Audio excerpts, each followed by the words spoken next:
नमस्कार मैत्रिणींनो, मी सोनाली आजच्या एका नवीन आणि छानशा व्हिडिओमध्ये तुम्हा सर्वांचं पुन्हा एकदा मनापासून स्वागत करते। तर मैत्रिणींनो, आज आपण रोज वापराच्या साडी जी असते सुळसुळीत असते त्यावरती छान असं सुंदर पाइपिंग कसं करायची याच्या सोप्या ट्रिक मी तुम्हाला या व्हिडिओमध्ये दिलेल्या आहेत आणि तुम्ही पाहू शकता किती सुंदर असं पाइपिंग ह्या ब्लाउजला तयार झालेला आहे। चला मग व्हिडिओला सुरुवात करू। तर सर्वप्रथम काय केलं, मी पुढचा पार्ट पूर्ण तयार केलाय, पाठीचा पार्ट पूर्ण तयार केलाय आणि सगळ्यात अगोदर आपल्याला शोल्डर जोडून घ्यायचे असतात। तर व्यवस्थितरित्या मी इथे शोल्डर जोडून घेत आहे। शोल्डरला नेहमी डबल टिप टाकायची। इथे जर तुम्हाला थोडंसं शोल्डरला डाऊन करायचं असेल तर तुम्ही करू शकता, पण मी माझ्या कुठल्याच ब्लाउजमध्ये करत नाही। शोल्डर उतरू नये यासाठी सुद्धा पाइपिंग अटॅच करताना छोट्याशा ट्रिक आहेत, त्यासुद्धा मी तुम्हाला इथे देते। इथे मला थोडंसं पुढचा गळा जो आहे थोडा ब्रॉड हवा होता, म्हणून मी नंतर थोडासा पुढचा गळा कट केलेला आहे। शोल्डर जोडून हे पूर्णपणे तयार झालेलं आहे। व्यवस्थित चेक करायचं, हुकाय पट्टी व्यवस्थित येते का, शोल्डरला समोरासमोर येतं आहे का, हे व्यवस्थित चेक करणं तितकंच गरजेचं आहे। हे जरी खालीवर जरी झालं तरी एका बाजूचा कुठला तरी शोल्डर उतरण्याचे चान्सेस असतातच।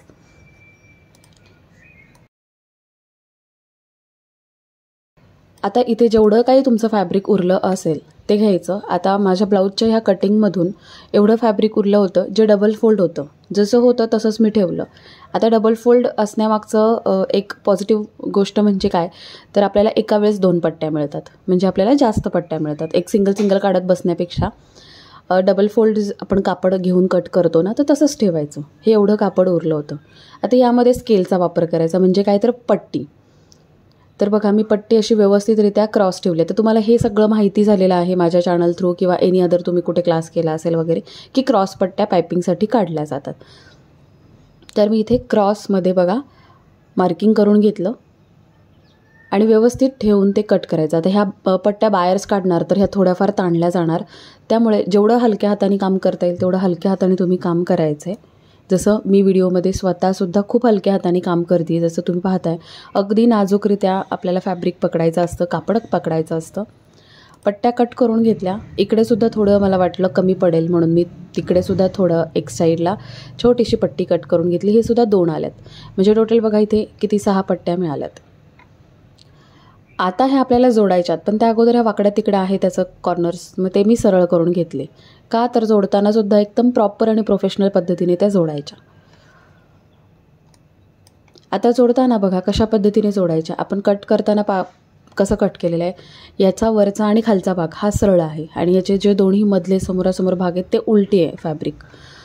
तर घेताना कसं घ्यायचं, सरळ भागाकडे येईल अशा पद्धतीने आपल्याला ठेवायचं आहे आणि कॉर्नरला पहा तुम्ही एकदम कडेला आपल्याला प्लस साईनमध्ये हे फॅब्रिक ठेवायचं आहे आणि जोडताना तिरकं जोडायचं आहे, जेणेकरून आपण बायर्स कट केलेलं आहे, बायर्स म्हणजे क्रॉस कट केलेला आहे, तर ते क्रॉसच राहील, म्हणून आपण क्रॉस कट। ते आपण सरळ पण पट्ट्या जोडल्या तर त्या आहे ना इतक्या खास फिनिशिंग येत नाही।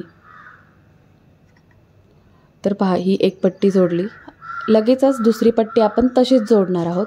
सरळवरती सरळ आणि अधिकाचं चिन्ह असतं त्या पद्धतीने ठेवायचं आहे काठाला, म्हणजे अगदी कडेला, आणि फक्त जॉईंट जे आपण टीप टाकणार आहोत ती फक्त आपल्याला क्रॉस टीप द्यायची आणि एक्स्ट्रा फॅब्रिक उरलं असेल तर ते कट करून टाकायचं, 1/2 इंच ठेवायचं आपल्याला।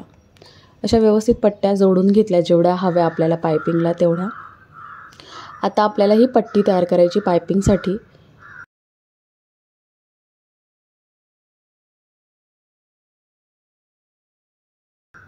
तर ती एका बाजूने आपल्याला व्यवस्थित फोल्ड करून घ्यायची।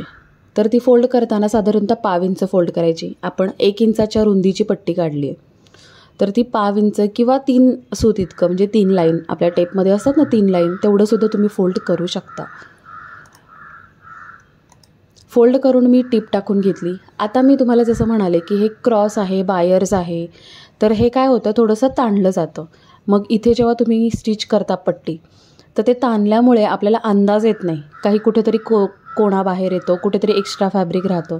तर त्यासाठी साधारणतः आपल्याला इथे जवळजवळ अर्धा इंच इतकी पट्टी राहील किंवा अर्धा इंचापेक्षा पुढे 1 लाईन इतकी पट्टी राहील, अशा पद्धतीने ते कट करून घ्यायचं, म्हणजे फिनिशिंग जास्त छान येतं। तर मी असं पूर्ण पट्टीला कट करून घेतलं आणि पाइपिंग जोडायला कुठल्यातरी एका बाजूने सुरुवात करायची।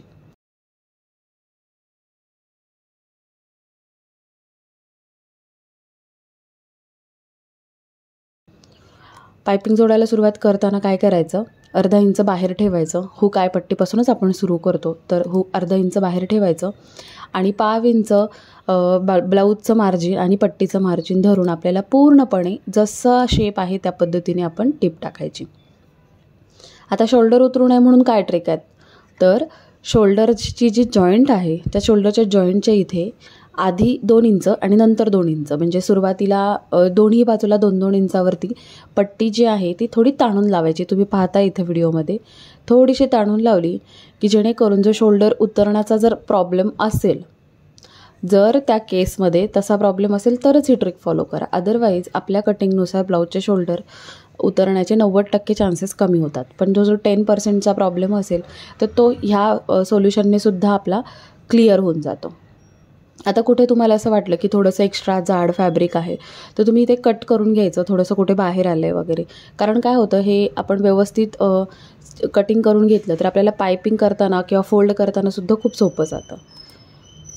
आता फोल्ड करताना काय करायचं, जे कडेला आपण अर्धा इंच सोडलेलं आहे ते अगोदर आत फोल्ड करून घ्यायचं.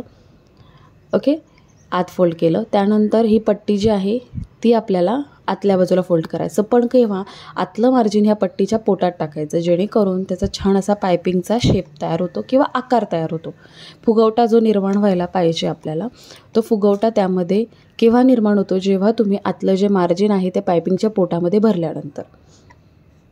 आणि अगदी जी पट्टी आपण जॉईंट केलेली आहे त्या जॉईंटवरती आपली टिप यायला पाहिजे. आत पण नको जायला, म्हणजे आत म्हणजे कुठं ब्लाऊजच्या साईडला पण नको जायला आणि पायपिंगवरती पण नको यायला. जर असं झालं तर तुमची पायपिंग चपटी होणार आहे. तर आतलं जे मार्जिन आहे आपण पाव इंच अगोदर पट्टी जोडताना घेतलं आहे ते पूर्ण पायपिंगच्या पोटात यायला पाहिजे.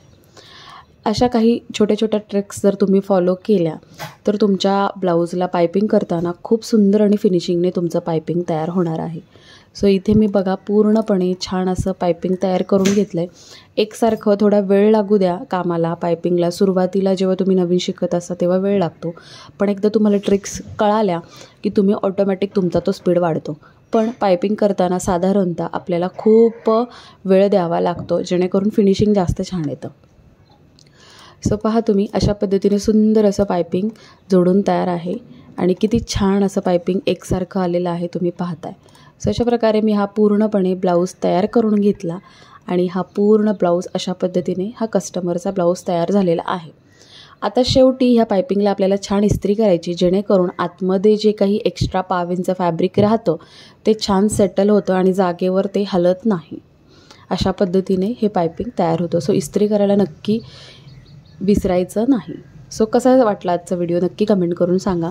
आणि ह्या ब्लाऊजचं कटिंग आणि स्टिचिंगचा व्हिडिओ मी नेक्स्ट डेला तुमच्याशी नक्की शेअर करते, कारण हा 4 टक्स मोठ्या मापाचा ब्लाऊज आहे. सो आजचा व्हिडिओ आवडला असेल तर लाईक करा, शेअर करा, चॅनलवर नवीन असाल तर सबस्क्राईबसुद्धा करा आणि कमेंट करून नक्की सांगा की तुम्हाला आवडला आहे की नाही, आणि याचा कटिंग स्टिचिंगचा व्हिडिओ बघायला आवडेल का ते सुद्धा मला कमेंट करून सांगा. चला भेटूया नवीन अशा छानशा व्हिडिओसोबत. बाय.